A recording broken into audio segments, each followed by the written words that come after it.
আসসালামু আলাইকুম ফ্রেন্ডস।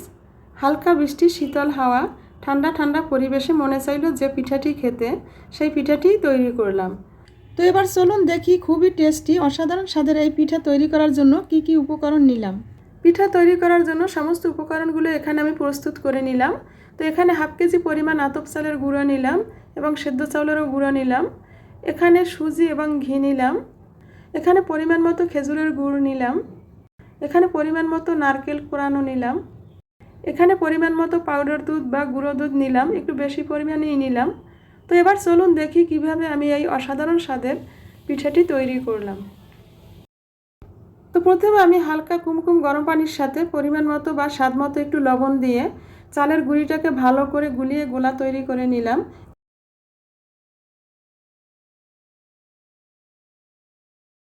এভাবে চালের গুঁড়ি পানির সাথে ভালো করে মিক্স করে গোলা তৈরি করে নেওয়ার পর আমি কমপক্ষে আধা ঘন্টা থেকে 1 ঘন্টা রেখে দিলাম। এরপর কোরানো নারকেলটাকে আমি ব্লেন্ডার পটে দিয়ে আদা বাটার মতো করে ব্লেন্ড করে নিলাম।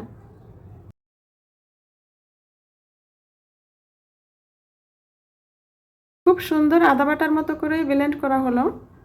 যেহেতু পুর তৈরি করব তাই অল্প পরিমাণে সুজি আমি ঘি দিয়ে বাদামি কালার করে ভাজি করে নিলাম। এর সাথে আমি নারকেল মিক্স করে নেব এবং খেজুরের গুড়, পাউডার দুধ মিক্স করে এই পুরটা তৈরি করব।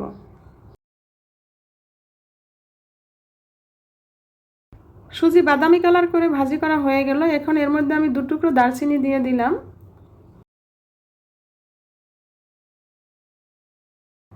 এবং আদা বাটা নারকেলও দিয়ে দিলাম। আদা বাটা নারকেল দেওয়ার পর একটু ভালো করে ঘিয়ের মধ্যে সুজির মধ্যে মিক্স করে ভাজি করে নিলাম। নারকেল ভাজি করার খুব সুন্দর স্মেল আসছে। তো স্বাদ বাড়ানোর জন্য আমি একটু পরিমাণ মতো লবণ দিয়ে দিলাম।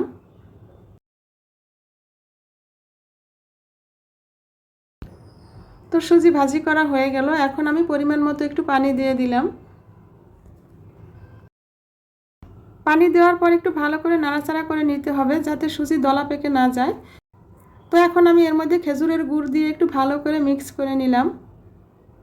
যেহেতু আমরা পিঠার গোলার সাথে কোনো মিষ্টি মিক্স করছি না, তাই এই পিঠার আসল মজাই হচ্ছে পুর। তো পুর যত সুন্দরভাবে আসলে তৈরি করা যাবে, পিঠার স্বাদ বা টেস্ট তত বেশি হবে। শুধু পাউডার দুধ পুরের মধ্যে দিলে দলা পেকে যাবে, তাই কুমকুম গরম পানি দিয়ে এভাবে একটু গুলিয়ে নিলাম। দুধ পানির সাথে গোলানো বা মিক্স করা হয়ে গেলে এরপর পুরের মধ্যে দিয়ে ভালো করে মিক্স করে নিলাম এবং বেশ কিছুক্ষণ নাড়াচাড়া করতে থাকলাম যাতে হাঁড়ির তলায় না লেগে যায়, কারণ হাঁড়ির তলায় লেগে গেলে পুরের স্বাদ সম্পূর্ণ নষ্ট হয়ে যাবে।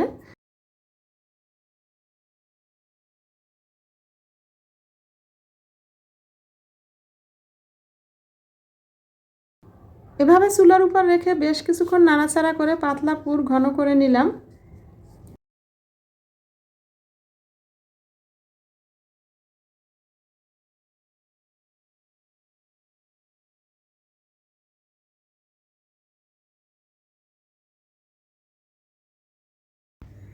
এরপর চুলার থেকে উঠিয়ে ঠান্ডা করে নিলাম এবং পিঠা তৈরির পুর হয়ে গেল। তো এবার পিঠা তৈরি করব। এবার গরম প্যানের মধ্যে তৈল বিরাস করে নিলাম এবং পিঠার গোলা দিয়ে দিলাম। প্রথমে একটা বড় পিঠা তৈরি করলাম। তো আসলে বড় পিঠাগুলোর থেকে ছোট পিঠা সুন্দর হয়, তাই আর বড় পিঠা তৈরি করলাম না, ছোট পিঠাই তৈরি করব। এরপর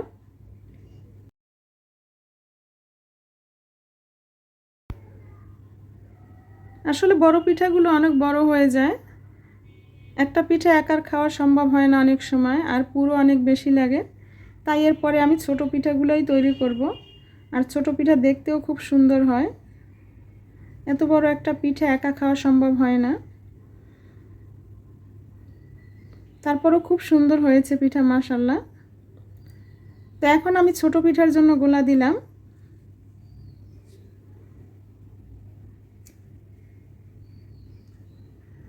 তো এরকম পিঠা দেওয়ার সময় আসলে চুলার আঁচটা একটু কমিয়ে রাখতে হবে এবং পরবর্তীতে আঁচ একটু বাড়িয়ে দিলে হবে।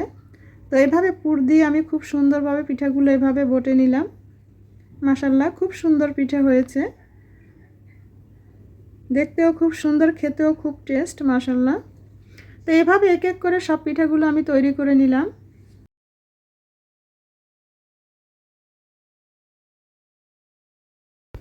প্লিজ আমার ভিডিওটি ভালো লাগলে লাইক, কমেন্টস এবং শেয়ার করুন এবং নতুন ভিডিও আপলোড দেওয়ার নোটিফিকেশন বা আপডেট পেতে প্লিজ আমার চ্যানেলটি সাবস্ক্রাইব করুন। সকলের প্রতি শুভকামনা রইল, সকলে ভালো থাকবেন। আল্লাহ হাফেজ।